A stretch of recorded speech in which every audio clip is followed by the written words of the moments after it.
Senior నటి B Sarojadevi అనారోగ్యంతో బెంగళూరులోని మల్లేశ్వరంలో తన నివాసంలో ఈరోజు ఉదయం 9 గంటలకు కన్నుమూశారు.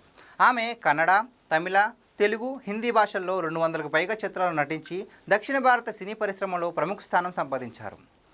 1938 జనవరి 7న బెంగళూరులో జన్మించిన సరోజాదేవి 1955లో కన్నడ చిత్రం మహాకవి కాళిదాస ద్వారా సినీ రంగం ప్రవేశం చేశారు. 1958లో తమిళ చిత్రం నానోడి మన్నన్ ద్వారా ఆమెకు భారీ గుర్తింపు లభించింది. తెలుగు చిత్రాలలో పాండురంగ మహత్యం, దానవీర సూరకర్ణ, ఇంటికి దీపం ఇల్లాలు, మంచి చెడు, పన్నెంటి కాపురం వంటి హిట్ చిత్రాలు నటించారు. ఆమెను అభిమానులు అభినయ సరస్వతి అని, తమిళంలో కన్నడత్తు పైన్గిలి అని ప్రేమగా పిలిచేవారు.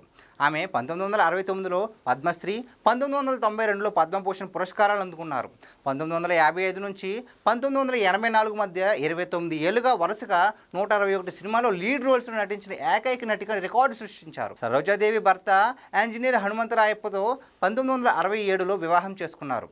ఆమె భర్త సమాధి పక్కనే ఆమె అంత్యక్రియలు నిర్వహించనున్నారు. సరోజాదేవి మృతి దక్షిణ భారత సినీ పరిశ్రమకు తీరని లోటు. ఆమె అందించిన కళాత్మక ప్రదర్శనలు, నటనలోని నైపుణ్యం, ఆమె సుదీర్ఘ సినీ ప్రయాణం ప్రేక్షకుల హృదయాల్లో చిరస్థాయిగా నిలిచిపోతాయి.